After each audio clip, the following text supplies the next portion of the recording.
itself, like you're gonna come across all of your different villains, whether it's like the heat zombie ants, Hmm. the cruel spider city, or the huge worm snake-like creatures in the tunnels. Like you're gonna come across your different adversaries, but it's never the thing that's driving it forward. The thing that's driving it forward is this deep longing to find. We are Odd School Studios. The thoughts, the process, the work. This is our inner world. The Odyssey is sort of like these smaller, stories that obviously have big impact for Odysseus. When he comes home, he has to fight off the suitors, but ultimately, like, there's not one main big bad. I mean, the big bad is the journey home, basically. Yeah, and that is our book is, and it's been a kind of a hard thing as a writer writing this because there isn't that overarching evil force that's driving our characters forward. But I think that is kind of like the best representation of the church that we can kind of get to Hmm. is it's kind of like we're just trying to like find that rest, the ultimate rest, and that's what the Hallow is, and that's what our ants are doing is it is that slice of life. It's that journey and that process.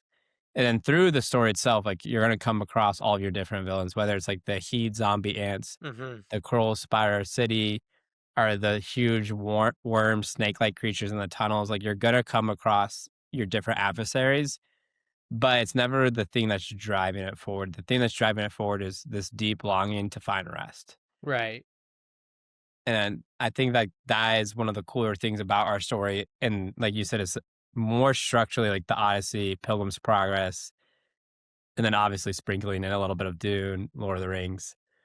But structurally, if you are kind of wondering what the story is about or who the bad guys are, especially now, like looking at our first 34 pages, like a common rule of thumb is like you need to establish the main problem, the main like Hmm. thing that the world is lacking.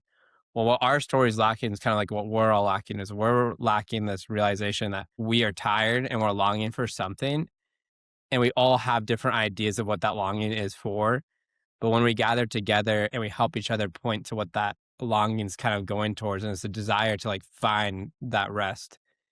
And our ants are kind of like us, and we're like writing them as like almost a mirror to us. Is like we need all of each other to help us find this home. And that's the Hollow.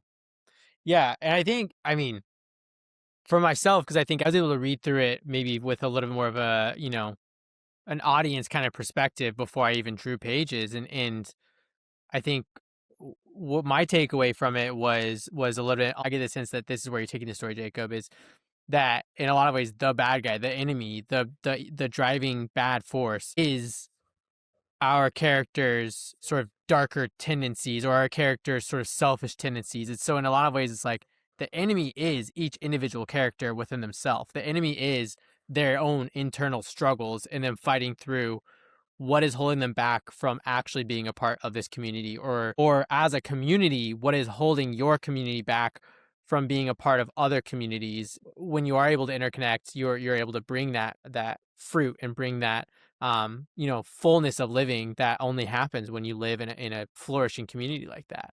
Yeah. And I think that's something that's so cool about these first 34 pages because it's just like what you were saying. The idea is there, but what's preventing us from that is like all of our different Hmm. insecurities, our darker sides that help prevent us from seeing that.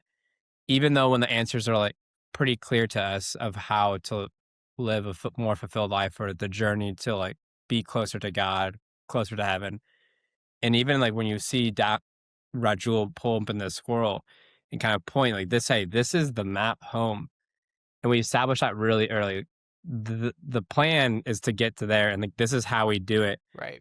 And it seems relatively simple. Like even the map itself is like not relatively long or like tiring.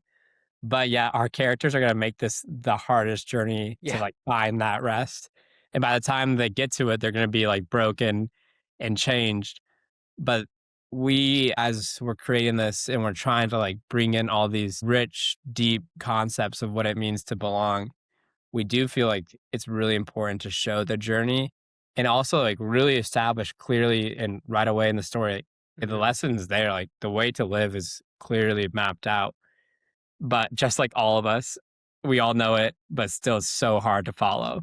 Yeah, I mean, what a perfectly like summed up metaphor, I think, for what we all do to ourselves. It's like, there's such a simple solution most of the time, and yet we find ourselves going the most difficult route, because we for whatever reason can't pull ourselves to admit something that allows us to go the easy route, or to die to self a little bit that allows us to actually go where we need to go. These kinds of stories are far more interesting to me than, you can have a huge level big bad that's world ending, that's gonna, eat the universe or something like that. And those stories are fine. They have their place. And I'm maybe a broken record with those who know me in this kind of thing. Those stories, I'm tired of them. I'm tired of those kinds of stories because to me the stakes don't feel believable. They're almost like too big to feel believable, and they're also too big to feel relatable. I think so often, even if there is a big bad kind of story like that, I love the original Sam Raimi Spider-Man trilogy. And I think the thing that those movies did so well, and I just rewatched them through recently again, is they had the internal conflict for Peter Parker going the entire way. So sure, he was fighting Green Goblin, he was fighting Dr. Octopus, but the entire time, really those are like secondary stories. The primary story is, how is Peter Parker going to pull together the fact that he is also Spider-Man? How is he going to tie those things together in his life? How is he going to protect those he loves? And how does he sort of not push away the people he loves for the sake of also helping others? And so that's such a personal story, which really is like the through line through all three movies. They managed so well to tie together the bad guy conflict with the internal personal struggle and make those two things one story, which makes it so relatable. And that's why I think those movies stick with so many people. Why I think they have such staying power compared to, a lot of modern superhero movies, a lot of modern sci-fi movies, a lot of things like that just feel at such a grand scale that they just don't hit quite the same. Well, it's funny you mentioned Spider-Man because even the new trailer, what everyone's talking about is sad boy Spider-Man, and I feel like Yes. Oh man. Yeah. that's what we relate to. We don't. Yeah. It's hard for us to relate to like the over in world ending conflict, but our story is our big bad, like quote, would be the struggle to find what all of our characters are Hmm. finding, looking for is kind of a place where they like feel like they're belonging and like they're longing for. But if you're interested in the story, we do have a lot of evil people that are going to try to stop them from going to that Yeah. place. But ultimately, all these different people that are kind of just like a wall that they're gonna have to like work around, and it's never gonna be like they work around that wall, they're done. It's like no, these things are just kind of obstacles that are preventing them from getting where they belong, and like that's what's driving our story forward. So if you're interested in stories that are about driving to ultimate rest, if you like stories that aren't driven by evil force that's trying to end the world, then this is a story for you. So please subscribe for more.